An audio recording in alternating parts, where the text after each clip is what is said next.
Hello everyone. For anyone who hasn't done my classes before, my name's Lisa from Pilat-Haze, and I'm going to take you through a Movement Monday for today. So with so many of us doing online fitness classes now, and especially doing on demand rather than live classes, it's hard to know whether or not you're doing the movements correctly. So every Monday I'm going to take you through a different Pilates move and just show you ways to make it a little bit easier or a little bit more challenging, and just give you simple cues just to make sure that you're doing it correctly when you do your own classes or when you take part in my classes, okay? So for today, what we're going to do is we're going to learn how to do flexion. So for doing sit-ups or abdominal work in classes. So this will stand you not only in Pilates classes and yoga classes, but any fitness classes where you're doing core work. So what we're going to do is lie ourselves down on the mat. So if you just bring your heels nice and close to your bum, hold onto your knees, and then lower yourself down onto the mat. Now what you want to do is just roll your shoulders back and let them relax, okay? We'll bring the feet nice and close to the bum, plant your feet down, and we're just going to take our hands towards our thighs, okay? Don't worry about what part of the thighs, just reach your hands forward and let them rest there. Now from here, what we're going to do is just tuck your chin in ever so slightly before we take off.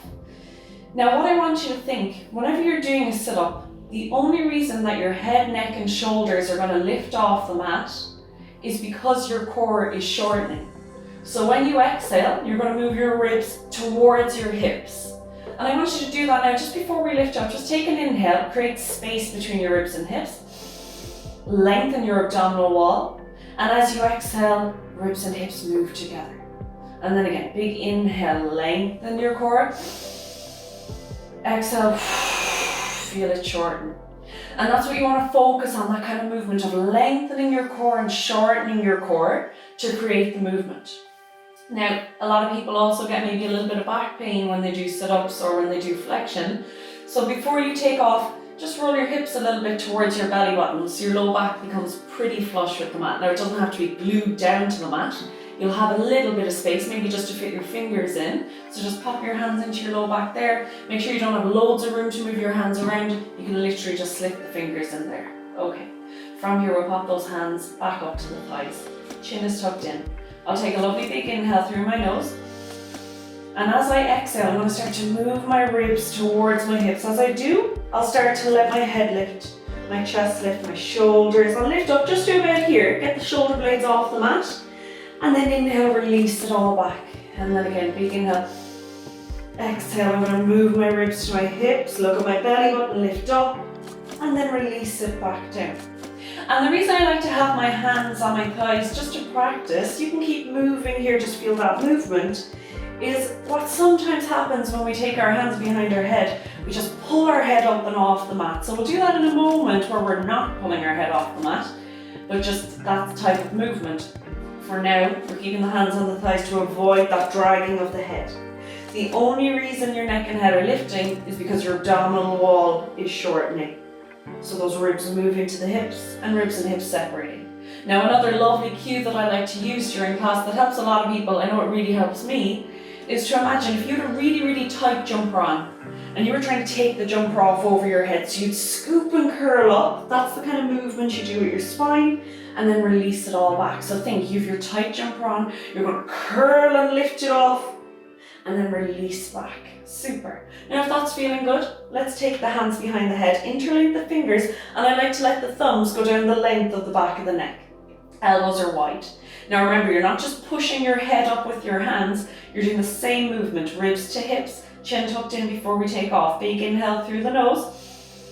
Exhale, move your ribs towards your hips. Your head is light in your hands. Look at your belly button and then release back down. And the more you can get those shoulders up in this, the more supported your neck and head will be. We're going to go for 3, exhaling to lift, inhaling to release. For 2,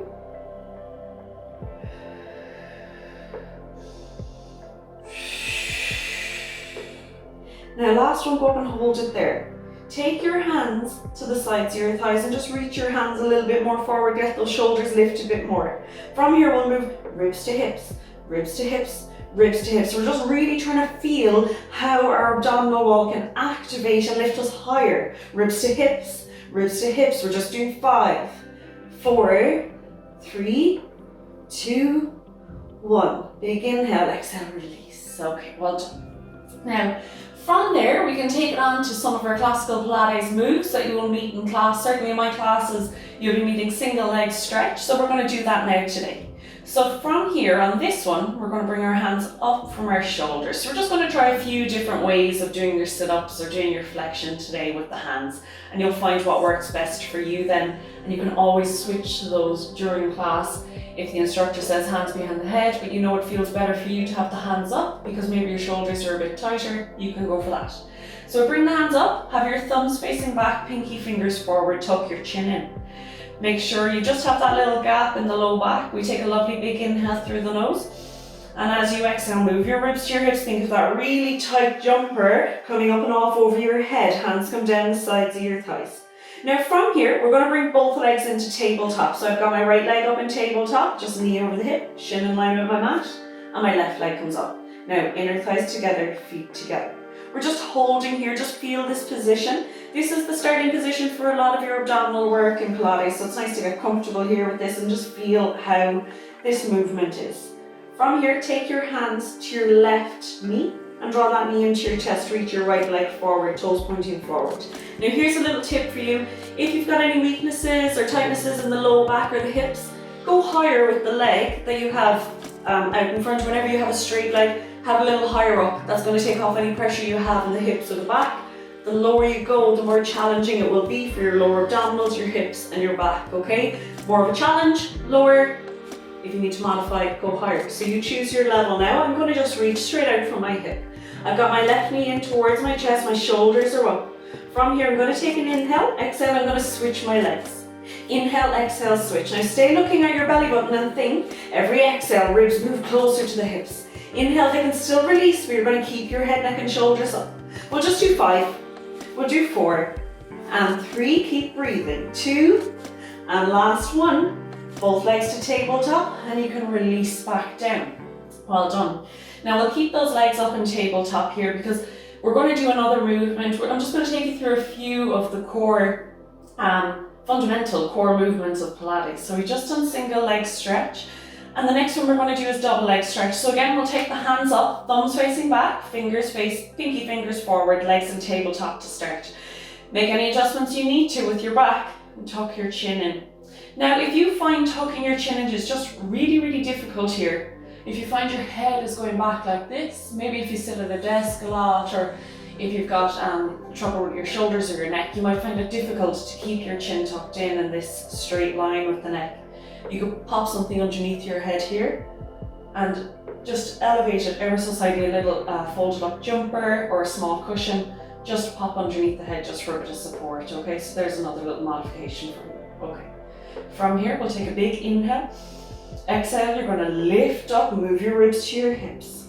Now this time, I'm going to take both hands onto both legs, okay? Bring my knees in towards my chest, big inhale. Exhale, I'm going to reach my legs out, reach my arms out.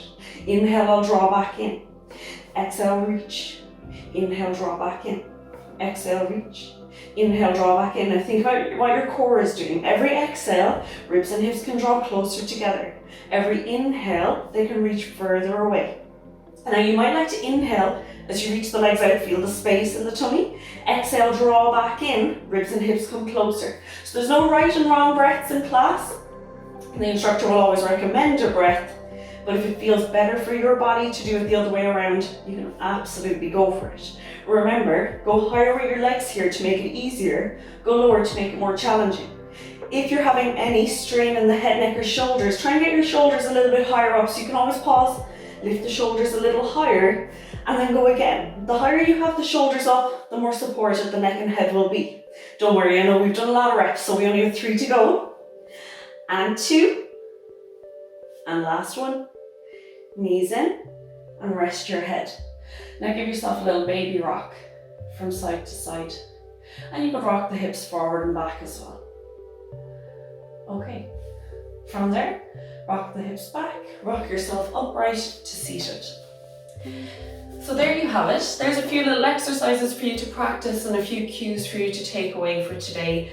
Just because Pilates does include so much abdominal work and so many core exercises, for the internal core muscles and the external. It's really important that we can get that flexion right, lifting up comfortably, and it might take a bit of time. So if you're starting off just practicing with the hands on the thighs, lifting up and back down, stick with that.